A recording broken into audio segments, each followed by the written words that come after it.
In this video, I'm going to discuss how to maintain swimming training levels immediately after becoming a dad. Having your first child is a massive life milestone which needs quite a bit of adjustment. This is probably the one thing in your life that requires the most adjusting to, because no longer are you responsible for yourself, but you're also responsible for another human being, one that doesn't have the independence to take care of themselves and therefore requires an awful lot of input from you.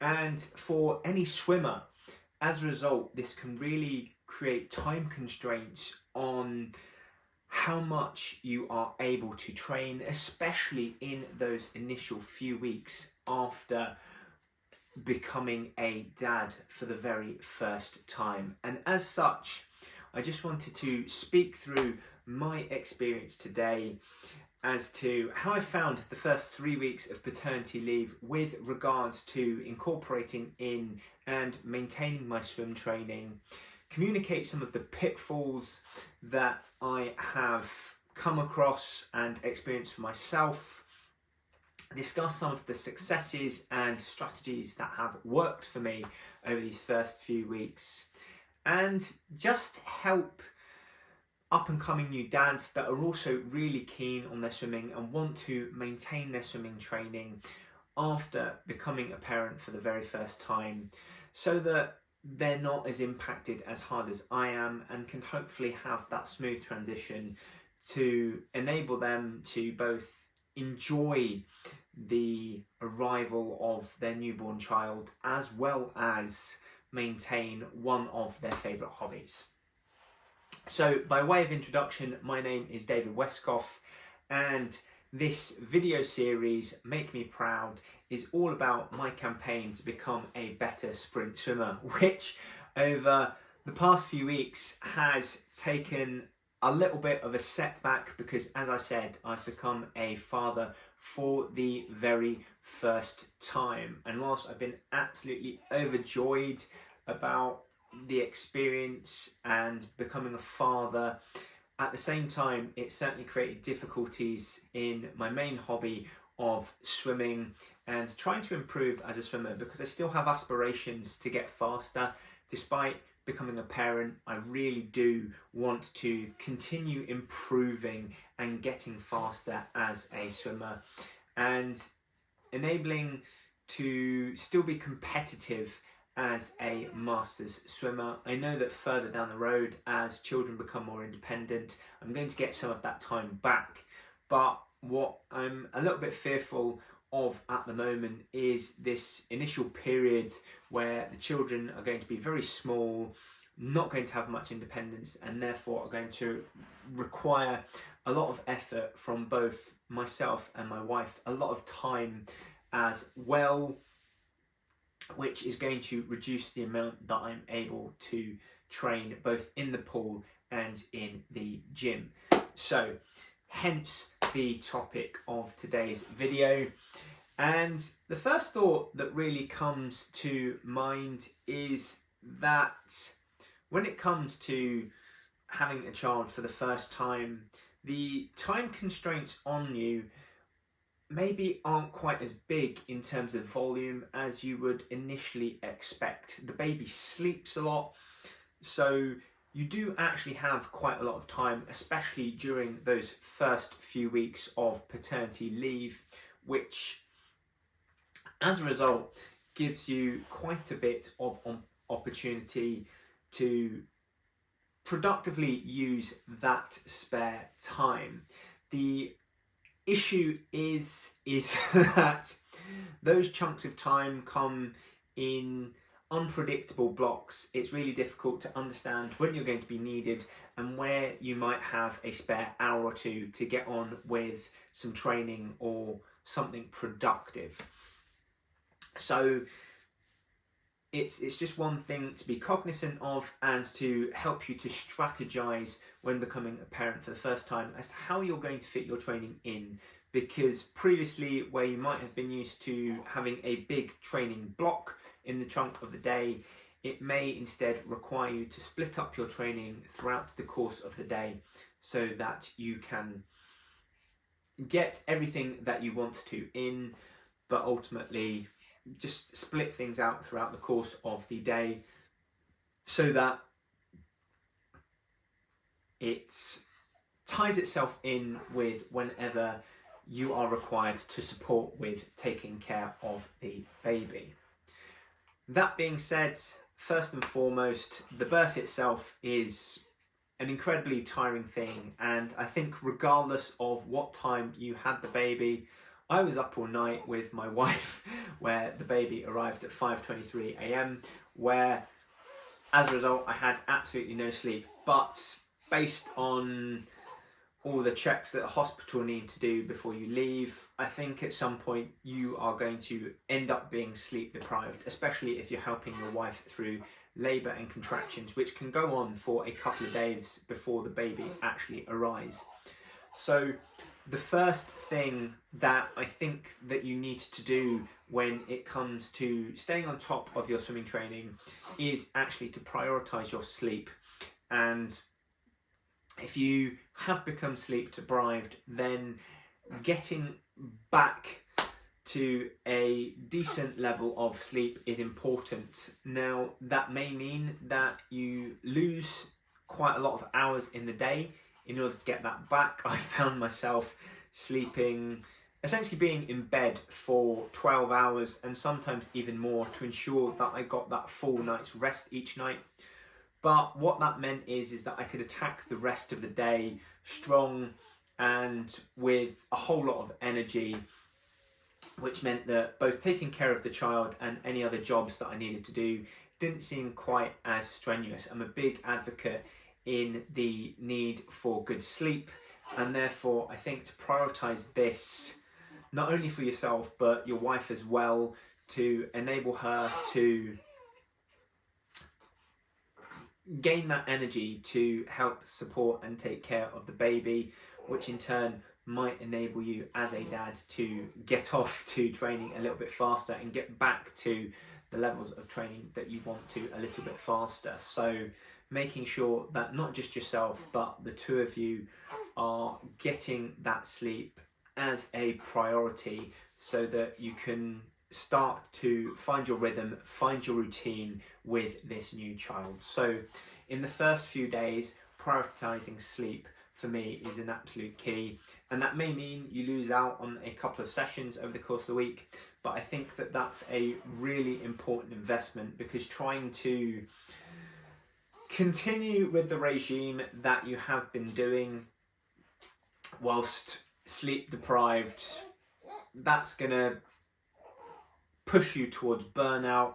It's going to make things difficult for you in the long term, and therefore I think actually giving up some training in those early few days to enable you to get that sleep, get that energy and help find your routine and rhythm is incredibly important. So I would actually say that something that I did really well was to prioritise sleep, just to help you with all the new things that you've got to learn about when taking care of a baby, and then trying to get back into your old routine once more.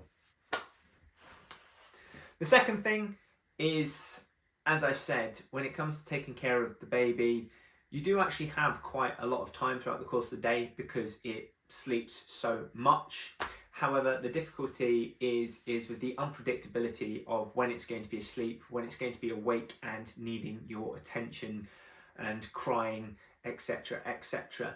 So rather than just leaving your wife with the baby and going off to the gym and just giving them that mess to deal with, or that difficulty to deal with, especially in the first few days after the birth, probably isn't your wisest idea. It's going to make them resent you and your swimming goals, and therefore finding a way to fit your training in and around taking care of the baby is going to be much better for you in the long term, and also getting your partner back on board with regards to your swim goals, and giving her confidence that they can fit around one another as opposed to being in conflict with one another. I think that that is quite a key thing, and again something that I have done reasonably well in prioritising taking care of my wife and the baby,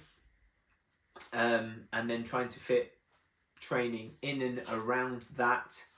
It just helps them to gain confidence that it's fine. And naturally, things have kicking off and we're starting crying. So maybe a brief interlude. Are we okay, little one? Don't know. We might be hungry. I shall continue and see where we go.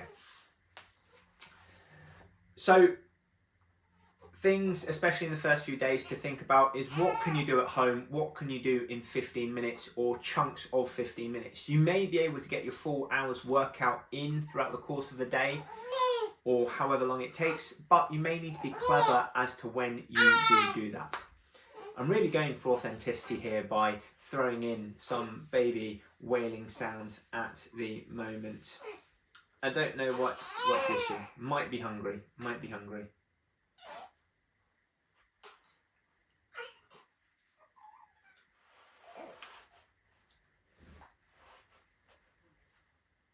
Okay, seems to have settled. So as I say, trying to get things done at home, trying to minimise how much you actually need facilities at the gym. I know it's difficult and I absolutely love using the gym because just the quality of the equipment is just so helpful there.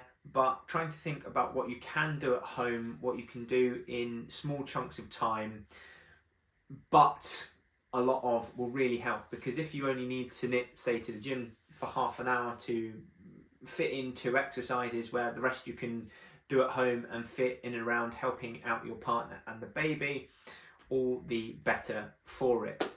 And in the early days, especially the very early days, that's something that you're going to want to do to give both you and your partner confidence that this is something that you can actually fit together, as opposed to them coming in conflict with one another, and help your partner to have that confidence that you're not just going to abandon them for your swimming goals and going to the gym, especially in these early stages where she really needs you.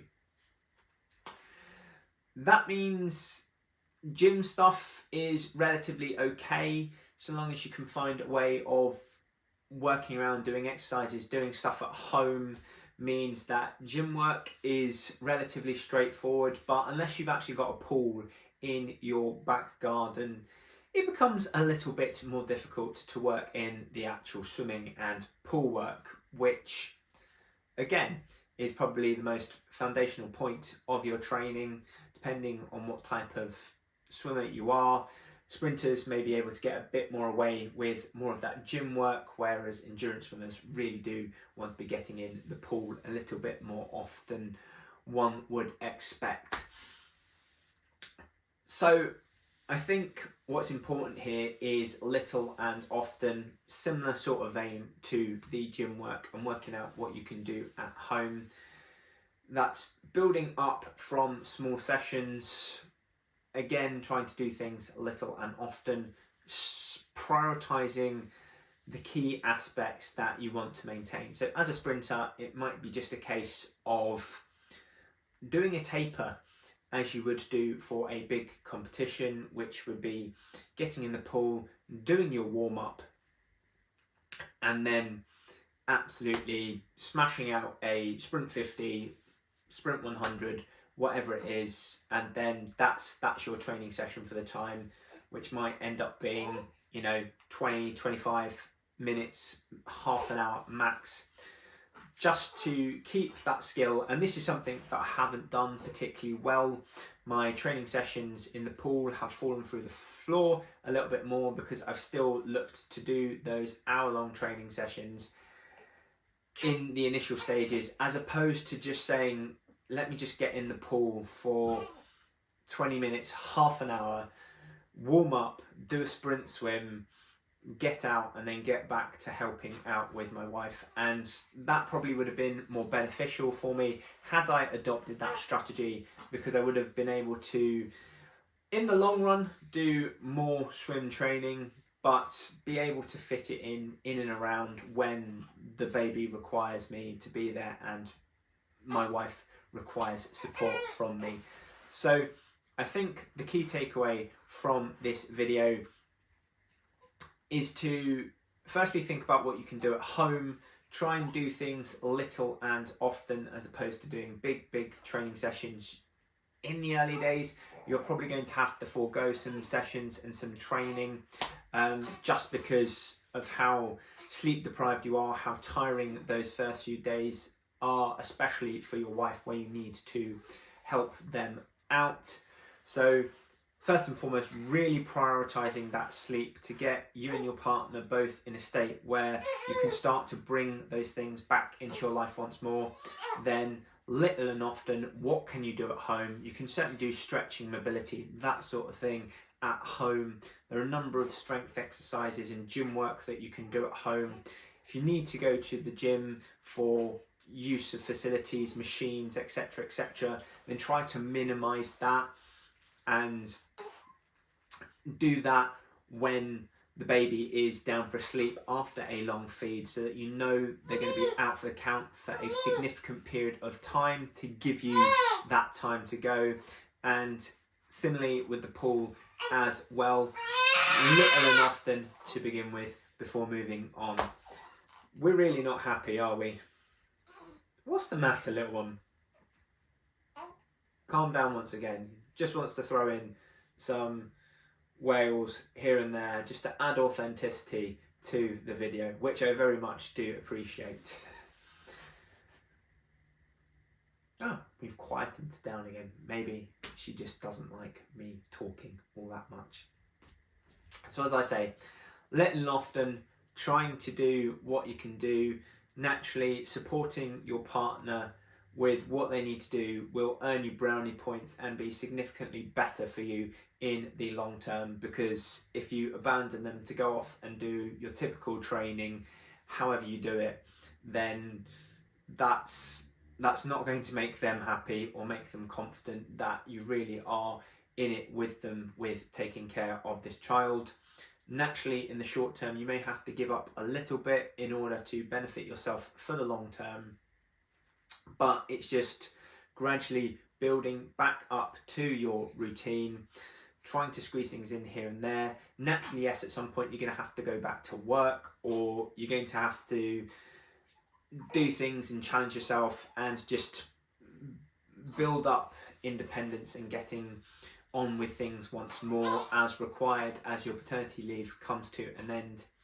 But doing so in a gradual way, just testing yourself that little bit more each and every day, will mean that you're back to training in no time, and just maintaining a little bit of flexibility may actually have a positive, because you may find some newer ways of training that are actually beneficial for you. You may spend less time commuting between the pool and the gym by being a bit more clever as to what you can do at home.